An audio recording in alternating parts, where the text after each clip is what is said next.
பிதா சுதன் பரிசுத்த ஆவியின் பேராலே ஆமேன். ஆண்டவர் உங்களோடு இருப்பாராக, ஆன்மாவோடும் இருப்பாராக. புனித லூக்கா எழுதிய பரிசுத்த நற்செய்தியில் இருந்து வாசகம்.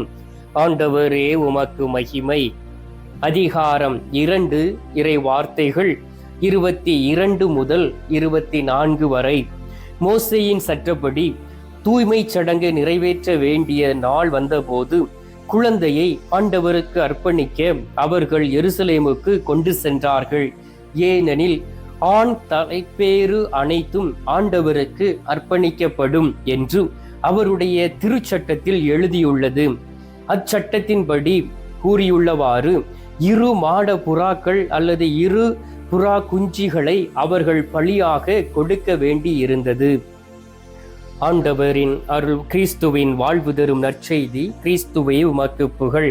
கிறிஸ்துவுக்குள் பிரியமான என் அன்பு சகோதர சகோதரிகளே, இன்று அதிகாலையிலே நம் ஆண்டவராகிய இயேசு கிறிஸ்துவினுடைய திரு பெயரினால் உங்களையும் உங்களுடைய குடும்பத்தையும் நான் ஆசீர்வதிக்கின்றேன். அன்பார்ந்தவர்களே, இந்த உலகத்தில் ஒவ்வொரு மனிதனும் ஒரு குடும்பத்தில் பிறக்கின்றான். ஒரு தாய் தகப்பனுக்கு பிறந்து அவர்கள் ஒரு குடும்பமாக வாழ்கிறார்கள். அதன் பிறகு வளர்ந்த பிறகு அவர்களுக்கும் திருமணம் நடைபெறுகின்றது. திருமணம் முடிந்த பிறகு அவர்களும் ஒரு குடும்பமாக மாறுகிறார்கள். எனவே இந்த உலகத்தில் குடும்பம் என்பது மிகவும் முக்கியமானதாக இருக்கின்றது. ஒரு குடும்பத்தின் வழியாகத்தான் நம் ஆண்டவராகிய இயேசு கிறிஸ்து இந்த உலகத்தில் கடந்து வந்தார். அன்னை மரியாளை தேர்ந்தெடுத்து புனித சூசையப்பரை பாதுகாவலாக கொடுத்து இந்த உலகத்திலே மீட்பர் கடந்து வந்ததை நாம் கொண்டாடி இருக்கின்றோம். அவருடைய பிறந்த நாளை அதை விசுவசிக்கின்றோம். இன்றும் இந்த நாளிலும் நம் ஆண்டவராகிய இயேசு கிறிஸ்துடைய பெயரினால் நாம் மற்றவர்களோடு இணைந்து இருக்கின்றோம். ஒவ்வொரு குடும்பத்தையும் பார்க்கும் பொழுது, உண்மையான குடும்பமாய் இருக்கக்கூடிய குடும்பங்களை உற்று கவனிக்கும் பொழுது உண்மையிலே நமக்கு பொறாமைதான் வருகிறதை தவிர மகிழ்ச்சி வருவது இல்லை. அன்பார்ந்தவர்களே, ஒரு குடும்பம் சந்தோஷமாக வாழ்கிறது என்றால் நீங்கள் எத்தனை பேர் அந்த குடும்பத்தை பார்த்து சந்தோஷப்படுவீர்கள்? தாய் தகப்பன் சந்தோஷப்படுவாங்க, நீங்கள் பொறாமைப்படுவீர்கள். அநேக பேர் பொறாமைப்படும்படியாக நல்லதொரு குடும்பமாய் வாழ்ந்து கொண்டு இருக்கிறதை பார்க்க முடிகின்றது. அப்படிப்பட்ட குடும்பங்களை நீங்கள் உற்று நோக்கி பார்த்தீர்கள் என்றால் அங்கே ஜெபம் இருக்கும், அவர்களுக்குள்ளே நல்லொழுக்கம் இருக்கும், அவர்களுக்குள்ளே தாழ்வு மனப்பான்மை இருக்கும், ஏற்றுக்கொள்ளக்கூடிய மனப்பான்மை இருக்கும், மற்றவர்களை அன்பு செய்யக்கூடிய மனப்பான்மை உண்டு. அவர்கள் தங்களுடைய வாழ்க்கையிலே பொறுமையாக இருந்தவர்கள்.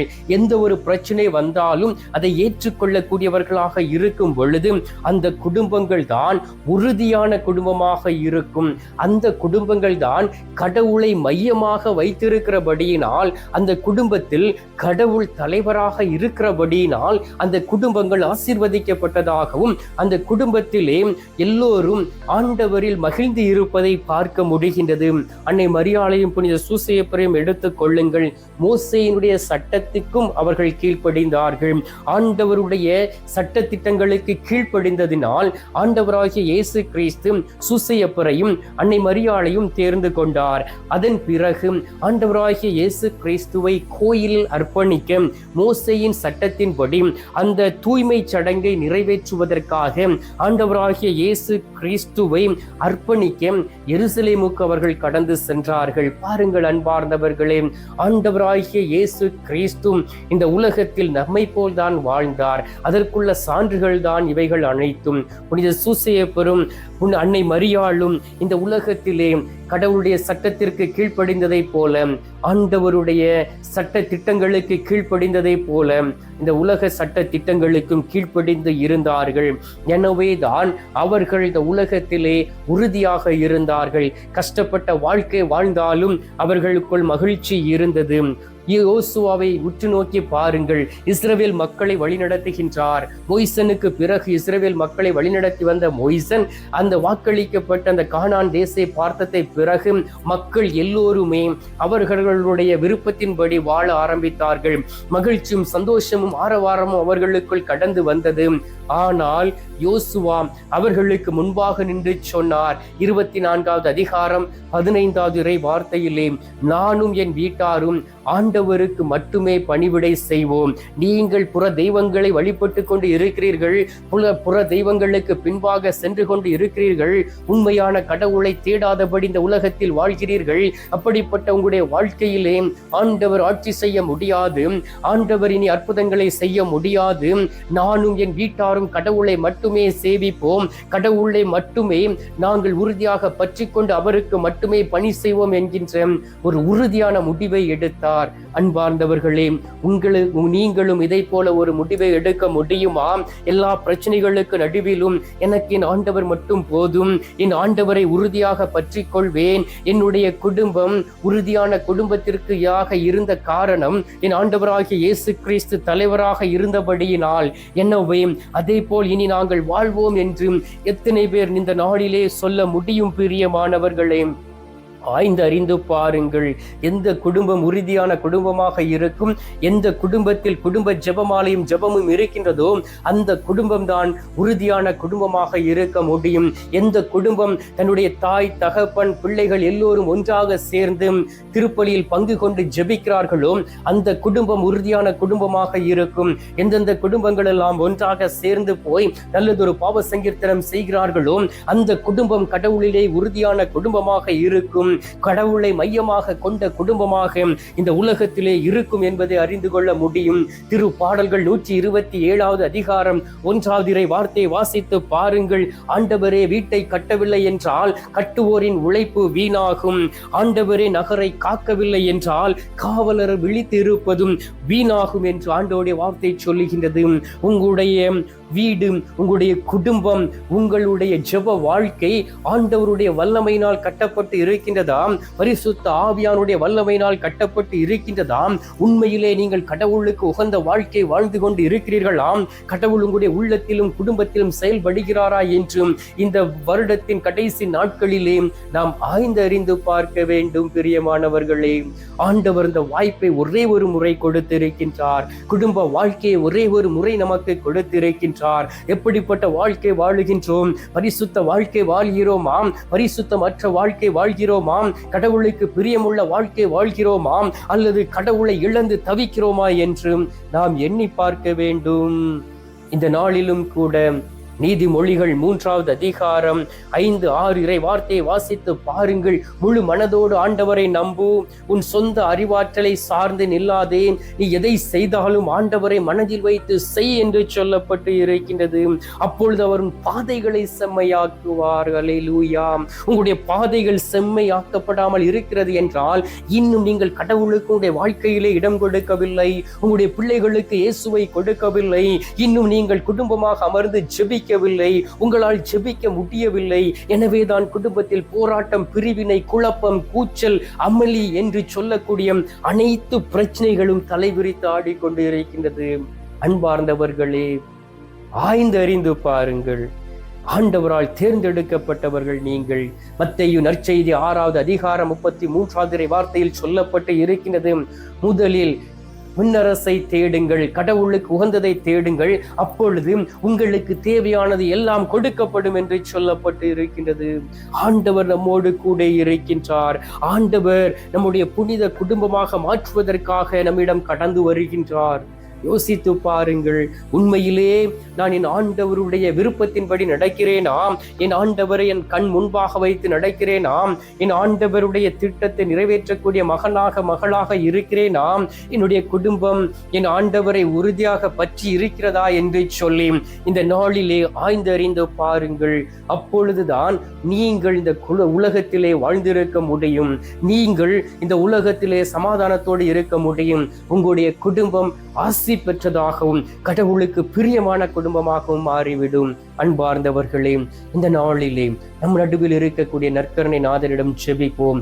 அவரும் ஒரு திரு குடும்பத்திலே இருந்தவர், அவர் ஒரு புனித குடும்பத்திலே வாழ்ந்தவர், அவருக்கு இந்த உலக வாழ்க்கையும் தெரியும்.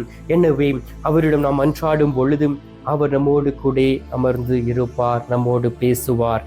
எனவே கண்களை மூடி கரங்களை கும்பிட்டு சில மணி துளிகள் நற்கருணை நாதரிடம் அன்றாடுவோம். எங்கள் பரலோக தந்தையே, இயேசு கிறிஸ்துவை, தூயனல் ஆவியே, தகப்பனே, இந்த அருமையான காலை பொழுதிற்காக உமக்கு நன்றி அப்பா. இந்த காலை பொழுதிலே எங்களுடைய குடும்பம் எப்படிப்பட்டதாக இருக்க வேண்டும், எங்களுடைய குடும்பத்தின் மையமாக இருக்கிறது கடவுள் என்பதை அறிந்து கொள்ள வேண்டும். எங்களுடைய குடும்பம் இந்த உலகத்தில் நிலைத்திருக்க வேண்டுமே என்றால் கடவுள் எங்களுடைய குடும்பத்திற்குள் கடந்து வர வேண்டும் என்கின்ற வார்த்தைகளை நீர் எங்களுக்கு தந்திருப்பதற்காக உமக்கு நன்றி ஆண்டவரே. யோசுவாவை போல நாங்களும் எங்களுடைய வீட்டாரும் ஆண்டவரே உமைக்கே பணிவிடை செய்வோம் என்கின்ற மனப்பக்குவத்தோடு வாழவும், ஆண்டவரே நீர் கட்டப்படக்கூடிய குடும்பமாய் எங்களுடைய குடும்பம் இருக்கவும், எந்த முடிவுகள் எடுத்தாலும் என் ஆண்டவரிடம் நாங்கள் பரிசீலனை செய்து எங்கள் ஆண்டவரிடம் சொல்லி நல்லதொரு முடிவை ஜெபத்தின் வழியாக எடுக்கக்கூடிய குடும்பமாக நாங்கள் மாற வேண்டுமாய்மை நோக்கி செபிக்கிறோம் அப்பா. அன்பார்ந்த இயேசு சுவாமி, இந்த அருமையான நேரத்திலே உமது அன்பு பிள்ளைகளாகிய நாங்கள் உம்மை நாடி தேடி வந்திருக்கின்றோம். நாங்கள் அனைவரும் உமது குழந்தைகள் அல்லவா, உம்மால் தேர்ந்தெடுக்கப்பட்ட மக்கள் அல்லவா, உமது மகனாக மகளாக எங்களை மாற்றியிருக்கிறீர் அல்லவா. ஆண்டவரே, யார் யாரெல்லாம் மனமாற்றத்தோடு வந்து ஜெபிக்கிறார்களோ அவர்களும் அவருடைய குடும்பங்களும் ஆசீர்வதிக்கப்பட வேண்டும். அவருடைய குடும்பங்கள் பாதிப்புக்கு உள்ளாக்கப்பட்டு விடாதபடி பாதுகாக்கப்பட வேண்டுமாய்மை நோக்கி ஜெபிக்கிறேன் அப்பா. இந்த நேரத்திலும் கூட தகப்பனே, நோய்வாய்ப்பட்டு மருத்துவமனையிலும் வீட்டிலும் இருந்து சிகிச்சை பெற்றுக் கொண்டு இருக்கிறவர்களை ஒப்புக்கொடுக்கின்றேன். ஒவ்வொருவரையும் தொடுவீராக, ஒவ்வொருவரும் ஆசீர்வதிக்கப்பட்டு என் ஆண்டவருடைய தொடுதலை உணர வேண்டுமாய்மை நோக்கி ஜெபிக்கின்றேன். தகப்பனே, உத்திரிக்க ஸ்தலத்தில் இருக்கக்கூடிய ஆத்துமாக்களை நினைவு கூறுகின்றோம். யாதுமறியாத ஆத்துமாக்களை நினைவு கூறுகின்றோம். மறக்கப்பட்ட ஆத்துமாக்களை நினைவு கூறுகின்றோம். கைவிடப்பட்ட ஆத்துமாக்களை நினைவு கூர்ந்து ஜெபிக்கின்றோம். அவர்களுக்கும் அது திரு சமூகத்திலே நித்திய இளைப்பாறுதலை தந்துவிட வேண்டுமாய்மை நோக்கி ஜெபிக்கிறேன் அப்பா. இந்த காலை பொழுதிலே நீர் எங்களுடைய ஜெபத்தை கேட்டிருப்பதற்காக உமக்கு நன்றி. ஜெபத்தை கேட்டு பதில் தந்திருப்பதற்காக உமக்கு ஸ்தோத்திரம் ஸ்தோத்திரம் ஸ்தோத்திரம். மீட்பெரும் இரட்சகருமான இயேசுவின் திருக்கரத்தில் ஒப்புக் கொடுத்து எங்கள் தாய் கன்னி மரியாள் வழியாக ஜெபிக்கின்றோம். அன்பு தந்தையே, ஆமீன். பரலோகத்தில் இருக்கிற எங்கள் பிதாவே, உம்முடைய நாமம் அர்ச்சிக்கப்படுவதாக, உமது ராஜ்யம் அருக, உமது சித்தம் பரலோகத்தில் செய்யப்படுவது போல பூலோகத்திலும் செய்யப்படுவதாக.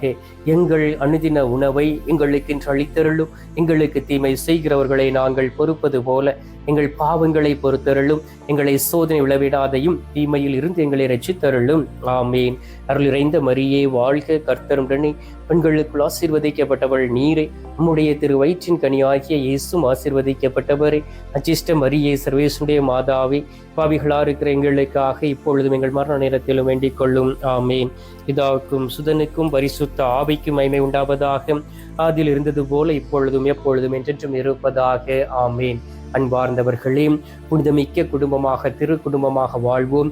ஜெபத்தை அதிகரிப்போம், ஜெபமாலை அதிகரிப்போம். ஆண்டோடைய பிரசன்னம் உங்களோடு தங்கும். இப்பொழுது அவர் தரும் ஆசீர்வாதத்தை பெற்றுக்கொள்வோம். எல்லாம் அல்ல இறைவன், பிதா, சுதன், பரிசுத்த ஆவி உங்களை ஆசீர்வதிப்பாராக. ஆமீன்.